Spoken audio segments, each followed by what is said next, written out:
अस्सलाम वालेकुम। लहंगे का बेल्ट बनाने का तरीका मैं सिखाऊंगी आपको इस वीडियो में, वो भी बहुत आसान तरीके से। बनने के बाद कुछ इस तरह से लगता है, तो स्टार्ट करते हैं वीडियो।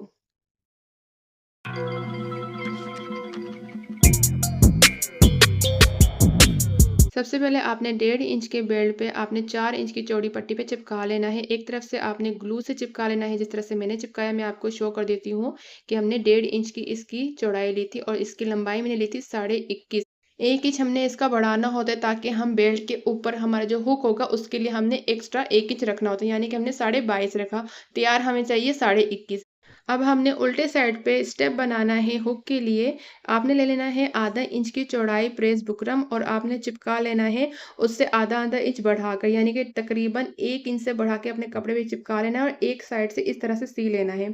हम इसके स्टेप बनाएंगे हुक के लिए। आप चाहें तो आप उसमें 6 से 7 स्टेप बना सकते हैं। इसकी जो लंबाई है मैंने 7 इंच रखी है, आप इससे ज़्यादा रख सकते हैं क्योंकि ये बच्ची का है, आप अपने हिसाब से रख सकते हैं, लेकिन स्टिच का तरीका एक ही होगा। आपने इस तरह से एक साइड से स्टिच कर लेना है, जैसे एक स्क्वायर बन जाता है। इसी तरह से जैसे आप एक साइड से आपने इस तरह स्टिच करना है, जैसे मैंने किया है, जैसे ताबीज़ का होता है, बिल्कुल फिनिशिंग से इस साइड से अपने इस तरह से स्टिच करना है। और एक तरह से जब आप प्रेस कर लेते हैं तो आधा इंच से 1 पॉइंट बढ़ जाएगा, जैसे मैं आपको शो कर देती हूँ। मैंने जब इसको स्टिच किया था तो 1 पॉइंट बढ़ गया था। अब आपने जहाँ प्रेस बुकरम है हमारा, वहाँ से एक निशान लगाएँगे ऑपोज़िट और दूसरा आधा इंच पे एक और निशान लगाएँगे। जहाँ से हमने दूसरा जो निशान है बिल्कुल उसके साथ मिला के बीच में हमने ये पट्टी रखनी है स्टेप वाली, जो हमारी प्लेट देंगे जिस पे, वो पट्टी रखनी है बिल्कुल सेंटर पे। और अब आप आधे आधे इंच इसको फोल्ड करते हुए अंदर की तरफ करें ताकि वो हमारा जो स्टेप है वो बन जाए। आप ले सकते हैं 4 से 5 स्टेप। मैं इस पे थोड़ी ज़्यादा रखूंगी, 5 रखूंगी, क्योंकि मेरी क्लाइंट ने इतना ही बोला था। आप ज़्यादा भी रख सकते हैं, कम भी रख सकते हैं, वो आप आपकी बेल्ट के अकॉर्डिंग होगा कि आप कितना फिट पहनना चाहते हैं, उसके हिसाब से आप इसके स्टेप रख सकते हैं। तो बहुत आसान तरीका है इसको बनाना। आपने एक सिंगल पट्टी बनानी है, दोनों तरफ से आपने स्टिच नहीं करना, सिर्फ एक दफ़ा एक तरफ से आपने ना ग्लू से चिपका लेना है, तो आपको उसको फोल्ड करना आसान होगा। आप दोनों तरफ से कपड़ा अटैच करेंगे तो ये होगा कि वो कपड़ा बहुत मोटा हो जाएगा बुकरम के साथ और फिर वो स्टिच नहीं हो पाएगा नॉर्मल मशीन में। तो अब इस तरह से आपने सिंगल कपड़े को हल्का सा दोनों तरफ से प्रेस करना है ग्लू के साथ, तो आपको इजी स्टिच हो जाएगा। अब आखिरी वाला पार्ट हमने इस तरह से करना है, इस तरह से फोल्ड करके एक साइड से हमने बिल्कुल स्क्वायर की तरह सी देना है और ये बहुत नीट से स्टिच हो जाएगा और बहुत आसान है ये।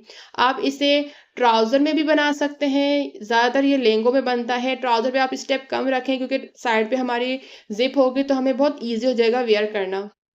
तो इस तरह से मैंने एक तरफ से स्टिच कर लिया है, आपने भी इसी तरह से करना है। देखिए कितनी नीट से स्टिच हो चुका है। बिल्कुल ये 5 स्टेप है, आप चाहें तो आप 3 या 4 रख सकते हैं, जो आपकी बेल्ट की फिटिंग के अकॉर्डिंग होगी। अब आपने इस तरह से इसको स्टिच करना है, ठीक है? एक तरह से इस तरह से करना है जैसे मैं कर रही हूँ और एक्स्ट्रा आपने आधा इंच का मार्जिन रखना ही रखना है, ताकि आप जब सिलाई करें तो आपने बिल्कुल बुकरम के ऊपर नहीं, बुकरम और कपड़े के बिल्कुल दरमियान में सिलाई करनी है, इससे ही अच्छी फिनिशिंग आती है। तो अब आप एक्स्ट्रा कपड़ा कट कर लेते हैं, आपने भी इस तरह से करना है। बनारसी है तो मैं इस पे 2 सिलाइयाँ कर रही हूँ ताकि इसके धागे ना निकले और ये अच्छे से फिक्स हो जाए। दूसरी तरफ हमने इस तरह से स्टिच करना है कि कपड़े को बिल्कुल ऊपर की तरफ मोड़ देना है, अंदर की तरफ नहीं, ऊपर की तरफ मोड़ देना है। और ये हम क्यों करेंगे, जैसे मैंने आपको बताया था, इस साइड पे हमारा यानी कि सीधा साइड पे जो हमारा हुक आएगा उसको हम इस तरह से स्टिच करते हैं। तो मैं इसको एक और दफ़ा सिलाई लगा दी हूँ। आप लोग भी अगर बनारसी के ऊपर बेल्ट बना रहे हैं, क्योंकि ये मल्टी कलर का लहंगा है, तो मैं इसमें एक कलर का बनारसी का बेल्ट बना रही हूँ, तो आपने भी इसी तरह से डबल सिलाई करनी, क्योंकि अक्सर सिंगल सिलाई निकल जाती है। बनारसी का कपड़ा थोड़ा लचकदार होता है तो मुश्किल होती है बेल्ट बनाने में। तो इस तरह से दोनों तरफ से हम इस तरह टर्न कर देंगे। एक तरफ से हमारा प्रॉपर जो हमारा लहंगे का साइड है वो स्टिच होगा और दूसरी साइड हमारा एक्स्ट्रा 1 इंच का स्टिच होगा, ठीक है? वो हमारा क्यों होगा, उस पे हमारी लगेगा हुक। हमने एक्स्ट्रा जिप की जो पट्टी है उसको कट कर लेना है ताकि हम इस पे बेल्ट इजीली स्टिच कर सकें।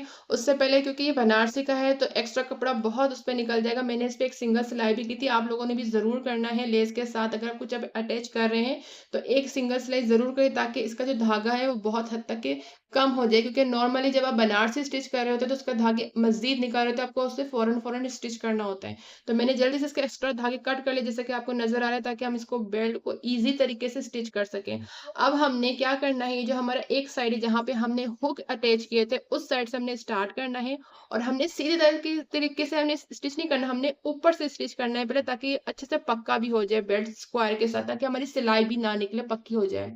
तो हमने इस तरह से स्टिच करना है और फिर हम इसको हल्का सा टर्न करेंगे